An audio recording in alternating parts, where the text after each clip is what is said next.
The frozen frontier has left us with a lot of questions. Nothing seems to be adding up, which is why we are doing a part 2.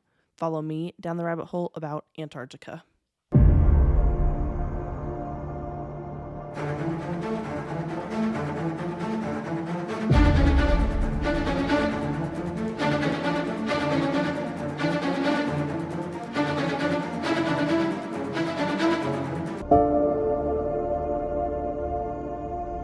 Hello, friends, and welcome back to the rabbit hole. I'm your host, Danny, and today we are talking Antarctica again. So last week we did part 1 to this episode. You don't have to listen to that episode before you listen to this episode. I do suggest it because I might reference back, and in that episode I referenced some things that I'm going to talk about in this episode. So in whichever order, it's fine. You'll get all the theories either way. But you definitely want to listen to both of them because there's just so much on this topic. So let's just dive in. And I'm not going to re-shout out everybody that requested Antarctica because that's in the other episode. So go over there to hear the shout outs. We're going to start with Antarctica has a secret passage to Hollow Earth. I don't know. I was taken aback by this, but I was like, I don't know. Let's see where we go with this, So currently, it's being taught that the Earth has layers, but like solid layers. And we've only drilled down about 8 miles under the Earth's surface before it got too hot for us to drill anymore. But scientists believe that we have 4 layers. Now, the crust, which is basically where we are living. We live on the surface, but it's part of the crust. And then there's the mantle. There's the outer core, which is molten metal. And there's the inner core, which is solid metal. But of course, we don't really know that for sure because we've never drilled down that far. We've never gone that far. We don't know. We're just guessing, basically. And some people actually say that we know more about the moon than we do about the Earth. So that's concerning. And if you listen to the moon episode about how the moon might be hollow, if we believe that the moon is a planet, then why would we not believe that maybe the Earth could be hollow as well? I don't know. It's definitely a thought, something we could look into. But when we look at ancient mythologies and different religious cultures, there's a theme that that's continually presented, that there's another Earth inside our Earth.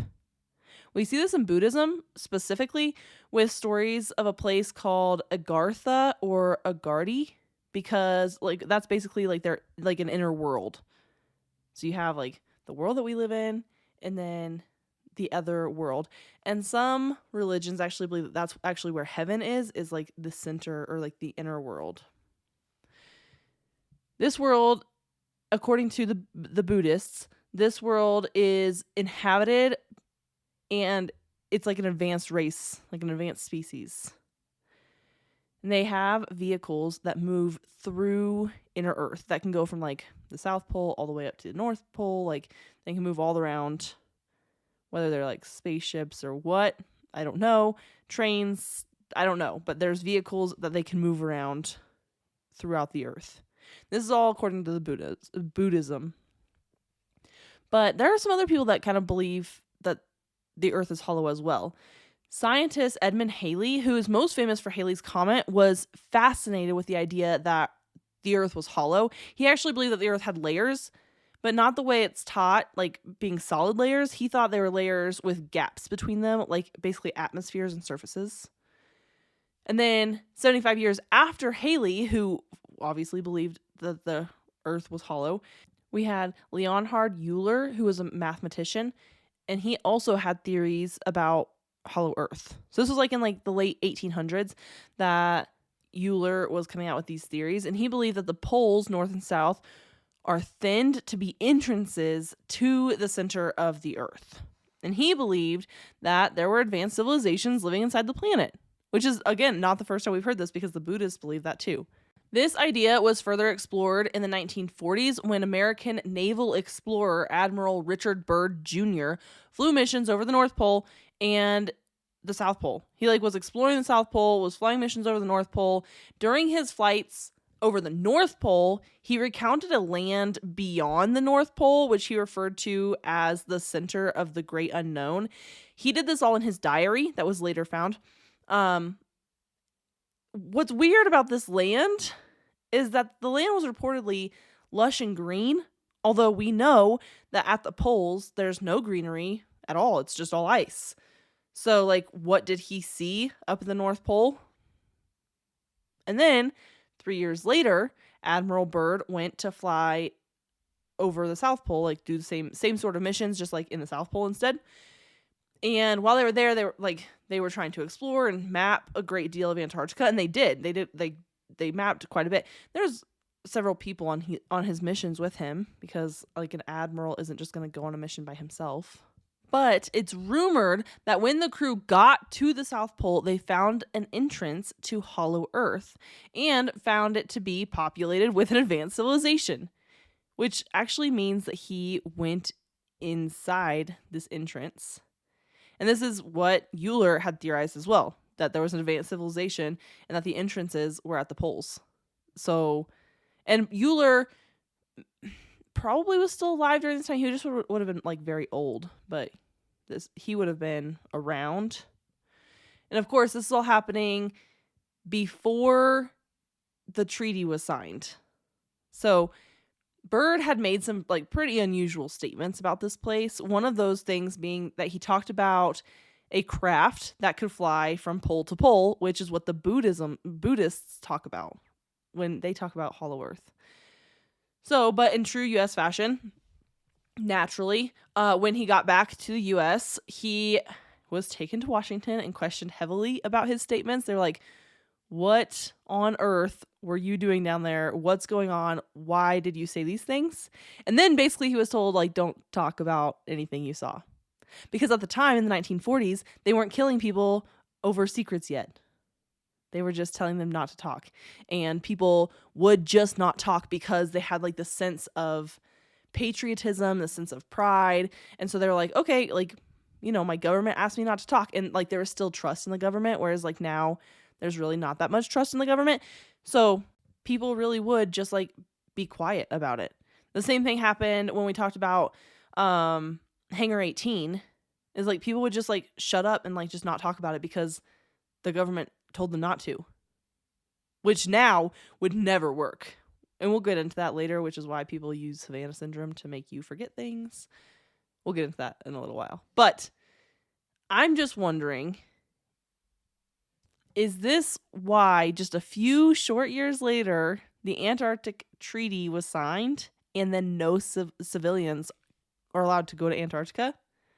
Because now all of a sudden, like, you can't go unless you have like a special purpose or like a mission or like a research something going on down there. You don't just get to like go and explore Antarctica. You can take a cruise down there, but you don't get to get off. You just get to like, oh, look, Antarctica, and you get to come back. That's it.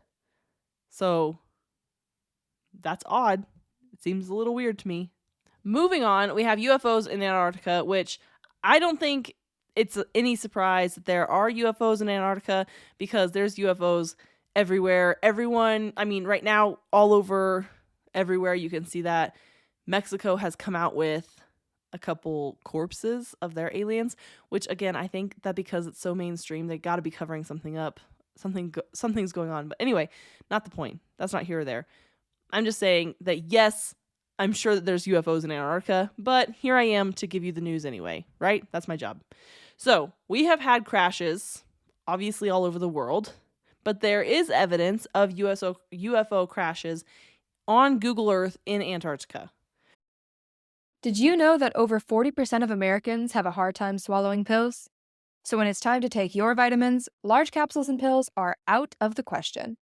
We know that gummy vitamins exist, but they're full of sugar, they get stuck in your teeth, and they only contain a fraction of the nutrients you need. Luckily, Easy Melts has discovered the ultimate vitamin sweet spot.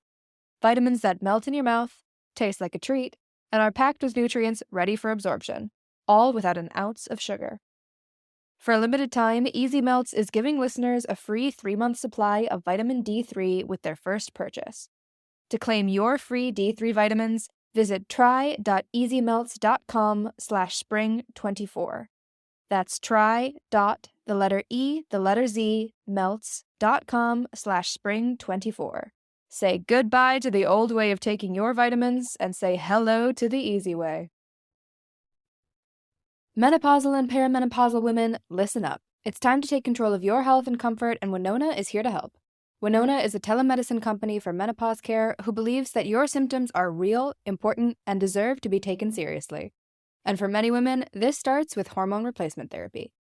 Winona's HRT is made with plant-based, bioidentical hormones rather than synthetic ones, so it better aligns with your body to offer relief from hot flashes, weight gain, and other uncomfortable symptoms. 80% of women who use Winona find relief within just 90 days. So, what are you waiting for? Get started today. Visit buywinona.com today to start your free visit. With free shipping and the ability to pause or cancel at any time, your path to wellness has zero obligations. Use code SPRING24 at buywinona.com for 25% off your first treatment plan. That's BYWINONA.com for 25% off. Winona, menopause care made easy. So there is a cigar-shaped thing under the snow with a trail of almost like 1,000 feet long behind it. And at the beginning of this trail is a mountain, and it seems as though that's where like the craft first hit, because there's debris and damage, as if like something hit the mountain, because there's mountainous like debris, rocks that had fallen. You can see it in the snow. Then you see the big trail, and then under the snow is this like cigar shaped craft that measures to be like 63 meters or about 206 feet long. Of course, this is not the first time we've heard of like a cigar shaped craft, because just a few weeks ago I covered the Aurora, Texas UFO crash, and that was also cigar shaped, or it was reported to be cigar shaped. So I don't know. I know for like forever and ever, when people think of like flying saucers or like UFOs, you think round, right? Flying saucers, like it's a round craft in the sky. But maybe there's multiple aliens or multiple extraterrestrials that come and visit us. One of them happens to be cigar shaped, one of them happens to be round. I don't know. Maybe we've got like triangles up there. I don't know. It could be any shape. But speaking of like a more saucer like craft, there's another unidentified craft that is more saucer like in Antarctica. You can find it on Google Maps, and it is protruding out of the ground and casting like a round shadow. The thing is, like this craft in particular, the other one, you can see the top of it. It's been covered in snow, so like it crashed, but like flat. This one looks like it crashed half of the saucer in the ground and half the saucer out of the ground, because you only see half of it. But it's unclear whether the craft had landed here like on purpose and was left to be covered in the ice and snow, or if it crashed. So we don't really know, like, is it there on purpose, or did they crash here? The other one, you like the cigar shaped one, it clearly looks like a crash. Like you don't hit a mountain on accident or on purpose. This one, I mean, maybe they landed in half in the mountain, or maybe it's just like the way the shadow was working that like it looks like it's in the mountain. I don't know. But Antarctica and Mars are similar in climate to some degree. So it does make sense that if a Martian specifically was going to come to Earth, they would pick Antarctica to call home, because it's dry and it's cold. I mean, Mars gets very, very cold. The elevation is really high. All things that you would see on Mars. There's some other things going on down in Antarctica. I mean, there's all kinds of things going on down there, right? So there's a face-like structure. You can like make out the eyes, nose, and mouth, and it's round like a head would be, but it's only like the face part. So like if you were buried in the sand like at the beach and your whole head was buried but just your face was sticking out so you could breathe and see, that's kind of what it looks like. It doesn't have any hair. It has a chin, but like you don't see a neck. It's just a face. This structure seems to be artificially made. It could be like the rocks or whatever, the ice underneath happened to form like this, and then like the way the snow landed just seems very odd. And could this be made by an alien or by an ancient civilization, or is it just like crazy conspiracy theorists that are like, oh, it was made by somebody else and it happens to just be the ice? I don't know. You guys can make your own decision on that. I don't know. Definitely looks like a face to me, but some people find faces in potatoes, which you're like, Clearly it just grew like that. So I don't know. Either way. But last but not least, on the UFO side of things, there are rumors that Antarctica is not only a place where UFOs have crashed, which they have crashed all over the world, like I said, but is actually a base for extraterrestrials. So according to a whistleblower who was a Navy SEAL that went on like a mission in Antarctica, I'm not really sure what this mission was for, why the Navy SEALs were there, but I do know from like when I was in the Navy, there's medals that you can get from going on Antarctic trips, like Antarctic missions. So obviously the Navy is going there and you can get like a special medal for that. I don't have it because I never went to Antarctica. I always thought it would be cool, but like, when would I go, you know?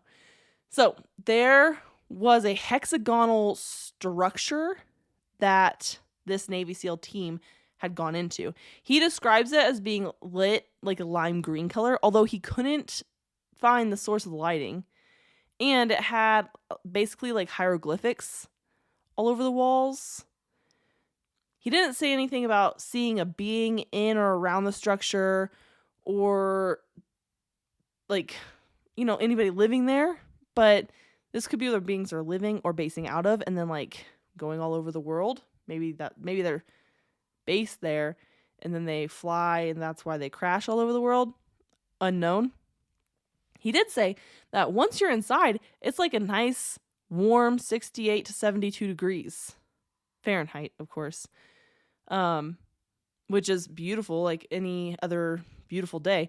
But you're in Antarctica where the weather is well below freezing most of the time.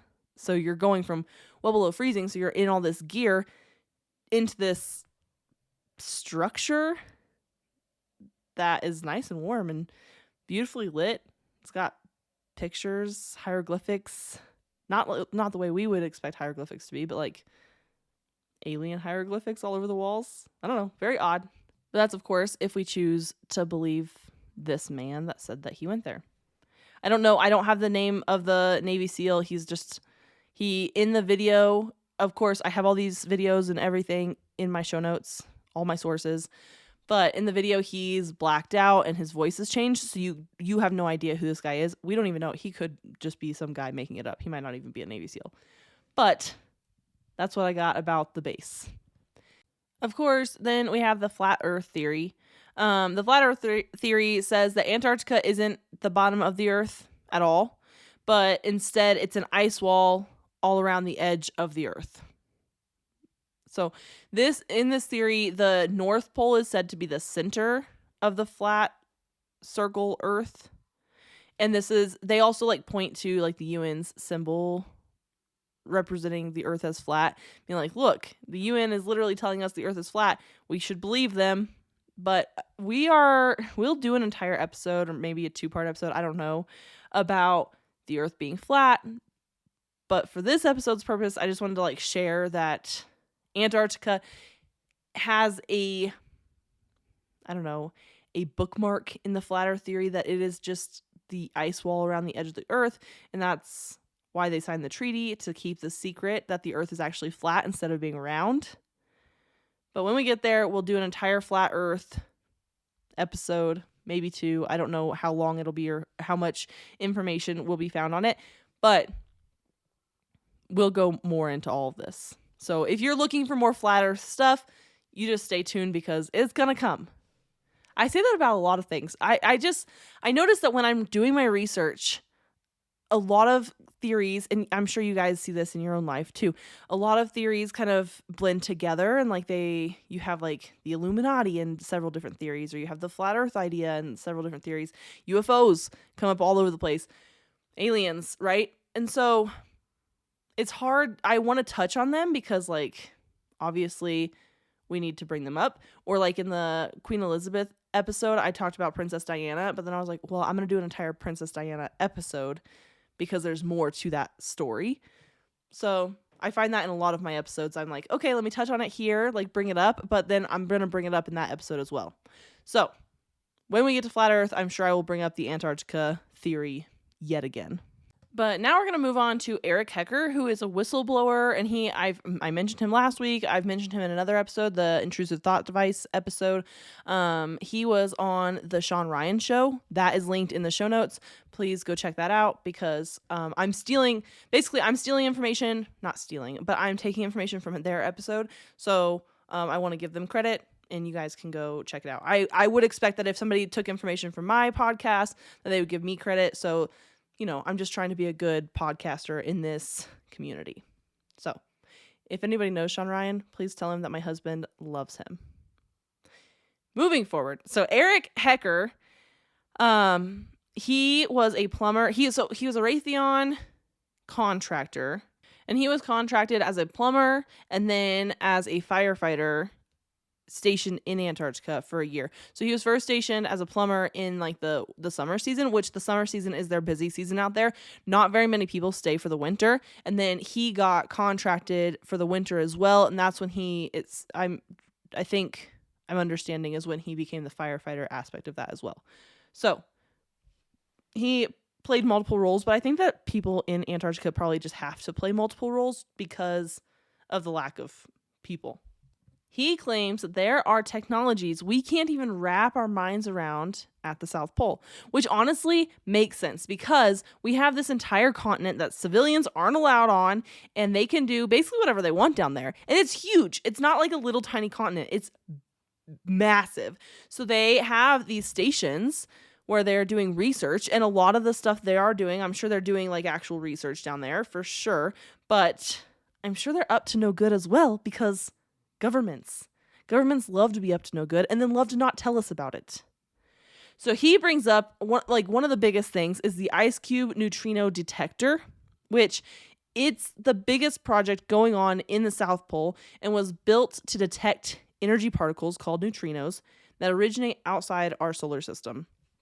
So it's a cubic kilometer particle detector made of Antarctic ice, and it's located near the Amundsen Scott South Pole Station.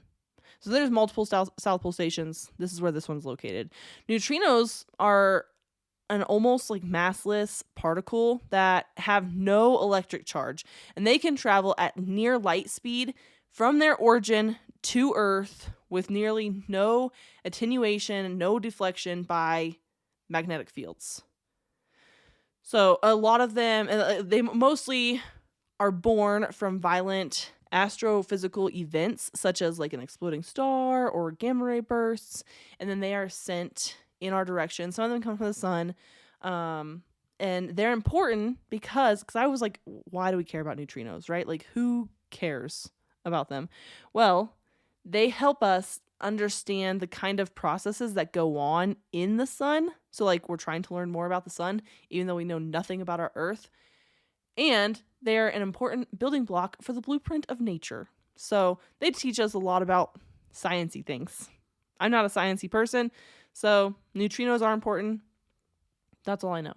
So they have this giant neutrino detector down in the South Pole, and they actually have over 5,000 digital optical modules or DOMs buried over a mile deep all around this detector.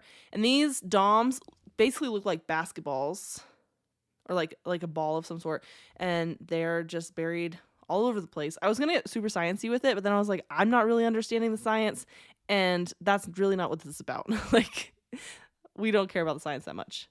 They also have an array that is buried in the ice, and it is 1 kilometer by 1 kilometer by 1 kilometer, and it's the largest telescope in the world. So the South Pole's got all kinds of sciencey things going on, which we knew. We were like, yeah, absolutely. That's the point of the South Pole, is like a research place where they do all kinds of research.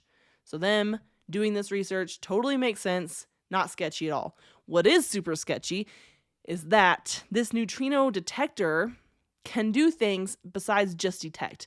So they put it out there as this passive, just detecting device. It's just collecting neutrinos and trying to understand them better. But that's not really what it's doing, because it can also transmit. It's not just a receiver. It's also a transmitter. They don't often turn it on to transmit mode, but they did. They have done that in the past. Hecker claimed that this ice cube neutrino detector was responsible for the earthquake that happened in Christchurch, New Zealand in 2011. So, on February 22nd, 2011, a 6.3 magnitude earthquake hit Christchurch just after noon, and this earthquake hit really shallow at a depth of only 4 kilometers. Earthquakes can hit at a variety of depths. It doesn't have to, like, they're not, I tried to look it up to see if there's like a typical depth that earthquakes are. There isn't. They hit in the crust or the mantle layers of the earth, but the deeper they are, the less surface damage they cause, which totally makes sense. But this one was just very close to the surface, so it caused a decent amount of damage. As a result from this earthquake, there were 185 deaths, one of those being an Australian, and more than 6,600 major injuries. Also, like 10,000 homes or something crazy had to be destroyed, rebuilt, or buildings, I think. I didn't write that down, but I just remembered it. Like there was a lot of damage from this earthquake. Hecker explains that like this was just an accident, that they didn't mean to hit New Zealand on purpose, and it was for sure friendly fire because he was on the team that was in the area or in the South Pole when they were turning this on. It was the first time that they were turning it on. They were firing up the device, I'm assuming in transmit mode. Like I think they normally would fire up the device like in receive mode where they're like receiving neutrinos. But I think this was the first time they were turning it on into transmit mode, that's the mode that caused the earthquakes. He also didn't know why they were firing up the device in this way or like what the purpose behind this was. But the fact that they were firing it up and it actually caused 2 earthquakes, he says. And they just like, oops, uh-oh, we did that. Caused almost 200 deaths and almost 7,000 major injuries. And so many people had to have new homes built because of this earthquake. But, uh-oh, it's a little oopsie. Like, I think that they just, like, think they can do whatever they want down there. Anyway. That's the neutrino detector, the ice cube neutrino detector that he talks about. He also goes on to talk about Arrow, which is commonly referred to as, like, this no-fly zone. I have some more questions about this, though, because he explains that it is not a no-fly zone, but it does set the floor at 8,000 feet. So if you're not a pilot, you don't understand flying things, there's always, like, a minimum, like, altitude that you have to fly at. There's a maximum altitude as well. So the floor, you have to fly above that. And in this part of Antarctica, they set the floor at 8,000 feet. So you can fly over. It's not a no-fly zone, which is a common misconception, but you have to fly really high to get over it. And the altitude is already pretty high. Like, it's not like sea level. This is a high altitude, and then you have to fly even higher than that. So a lot of planes just don't fly in the area, which makes sense. So basically what he said is going on is that they're trying to test the air quality, and they don't want any emissions from like outside sources because it will upset their sensors. So even ground vehicle movement is minimized in that area. He said that he could ride his snowmobile up to a certain area, and then he'd have to get off of it and walk. But here's the deal. I'm not 100% buying into this thing that he's saying, because it seems to me if you're minimizing movement in the area, there's got to be a reason. I'm sure like minimizing emissions is a great cover story, but with wind, like emissions and like all that, there's less emissions in Antarctica because there's just less cars, less people. But in the summertime, Hecker literally said that there's 24-hour operations going on at all times. You have C-130s coming in all the time, bringing logistic stuff, like bringing different things. So I'm sure like emissions have because of the wind floated into this like emission-free area. I don't know. It just makes me really wonder like what else is going on there, because like you're stopping the flow of traffic in that area. And Hecker was like, well, you can fly over it still, but you're flying so high you can't really see what's going on the surface. And what if they're doing like under the surface ice things? Who knows? I don't know, but it seems a little sketchy. He then talks about a green laser that shoots directly up into outer space. And he also explains about this like massive amount of very chilled, like down to 4 Kelvin helium gas, which can be used to operate a laser of such magnitude. He thinks that they're using this laser as a means of communication, like a direct line of sight type of communication with something out of this world. I don't know what. I'm just relaying the information that he brought up this laser, that it seems a little sketchy. He also brought up that many members of the South Pole crews suffer from Havana syndrome, which I told you it was going to come back, right? So the first symptom that he says that these people are suffering from is mental degradation, that they can't remember things very well. And how convenient that they are doing some shady things in the South Pole, and then people that have firsthand knowledge of it, or like would have been part of this, like all of a sudden just like can't remember anything. Or I mean, they can remember things. They're just having like some brain issues. Seems a little sketchy to me, right? Like something weird is going on for sure. Hecker actually went over so much. It was actually only a 40-minute episode, which is one of the shortest episodes on Sean Ryan's podcast. But they covered so much in this interview. They went over how Raytheon, because Raytheon is a military contractor, how they're looking for missile sites in the South Pole. And yes, there is a treaty that is signed by every nation that uses Antarctica that it would be demilitarized, and that, no military presence would be on the continent. But if an American-based company is looking for a place to put missiles down, then you can bet at the very least China and Russia are also thinking about or are doing the same thing, right? Like if we're doing it, somebody else is doing it too.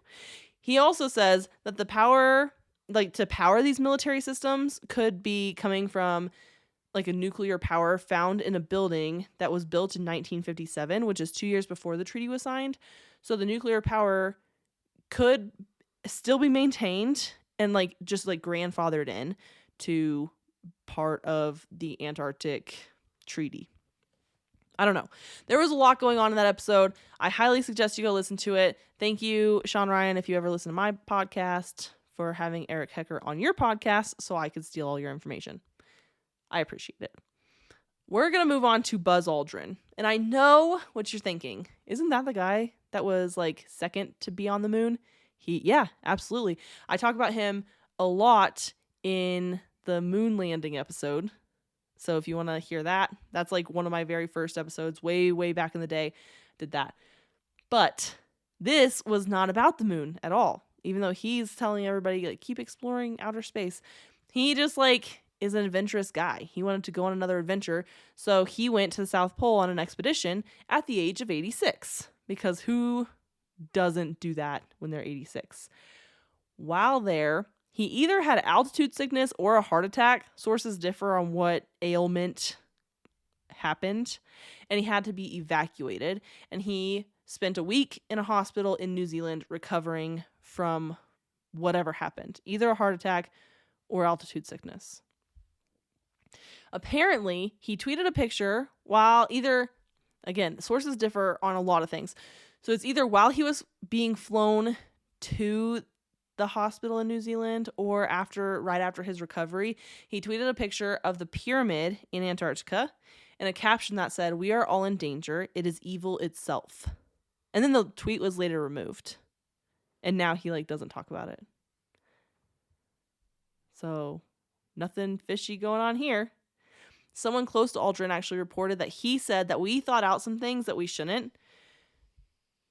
But what Aldrin meant by that, we don't really know. Whether he's I saw some things and it's really dangerous, or I just think that we're going to get there to this dangerous level. I don't know.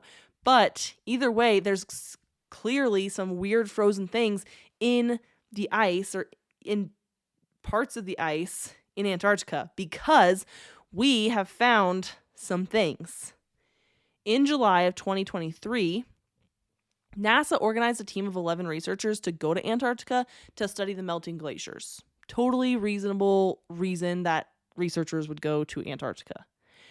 Their mission was supposed to last for 13 days.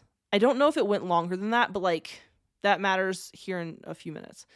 So Arthur Harrison was the leader of the team, and they were stationed at the Thule station. And Harrison is an experienced researcher and specializes in analyzing melting glacier rates and rising sea levels. Basically like climate change, right? Everyone loves to talk about climate change, and I'm sure we will do a conspiracy theory episode about climate change at some point. While they're there, on the 4th day, a researcher was examining a glacier, which is what they're there to do, and he found a 75-pound cod in the ice, like frozen, preserved in the ice. And just for reference, a typical cod is somewhere between like 6 and 13 pounds nowadays. An Atlantic cod, wow, that was really hard to say, is typically between 6 to 13 pounds. They found a 75-pound cod preserved in the ice. And this particular fish, they said, had been there for about 500 years. And this is really cool because it's so rare to find creatures like frozen, preserved in ice. Like this isn't normal at all. Although something that Buzz Aldrin might have seen might have been preserved in the ice. We have no idea. And if he's saying that we thawed something out, that means that we found other things down there too. But that was on day 4. So they keep researching, doing their thing, whatever. On the 12th day, as they're like trying to wrap up some research, trying to get the last little bits of research that needed to get done, and they were like, oh, we need an older sample of ice. So of course they need to drill for the sample because the ice on the surface is going to be newer. They've got to drill down. So they start drilling into some glaciers, using heavy machinery to, get really deep in this ice. And about 30 minutes into drilling, they discover this 5-inch shark tooth. And 5 inches, that's a huge shark tooth. For reference, a great white shark tooth is typically between 1.5 to 2.5 inches. So much, much smaller by like half, right? So they keep drilling. They're like, wow, that was really cool. 45 minutes later, they see this like large black area in the ice, and they speculate that it's some sort of animal. They don't really know what it is, but it's something. Like something's in the ice. We just don't know what it is yet because we need to keep drilling. Which again would be amazing because how rare is it to find not only one animal now preserved in the ice because they found this cod, but 2 animals? Like this is crazy. So they keep drilling, whatever. What they find is amazing. They find a 54-foot shark encased in ice. Huge. This is huge. Again, for reference, the biggest great white shark can reach up to 20 feet long, but like most of them are smaller than that because the average female is somewhere between 15 to 16 feet long, and the average male is somewhere between 11 to 13 feet long. So like reaching up to 20 feet, you're like, wow, that's a big great white. Finding a 54-foot shark, that's over twice the size of like the average size shark nowadays. This is huge. It took them 4 hours to completely uncover the shark, and it was perfectly preserved in the ice. The researchers estimated it to be 4.7 million years old, which is really old, while some other people, and I don't know who the other people are, but they speculate it to only be about 10,000 years old. But it makes me wonder if we're finding this, and this was recent, this is just like 2 months ago. So if we're finding these kind of things in the ice, what other things have we already found in the ice in Antarctica? Like all kinds of crazy things, right? I can't even imagine what has been found that we have no idea about. Is that what Buzz Aldrin has been scared of, or like was scared of, caused him to tweet something like this? I mean, it was a picture of the pyramid. So I don't know, like, did we find something in the pyramid or around the pyramid? Is the pyramid bigger than what we can see? It makes sense that it would be bigger because it probably goes under the ice But anyway, that's all I have on Antarctica. That's everything. If I forgot anything, please send it in. I for sure will do a part 3. I'll do whatever. So send me that information. But until next time, my friends, stay skeptical, and I will see you all next week.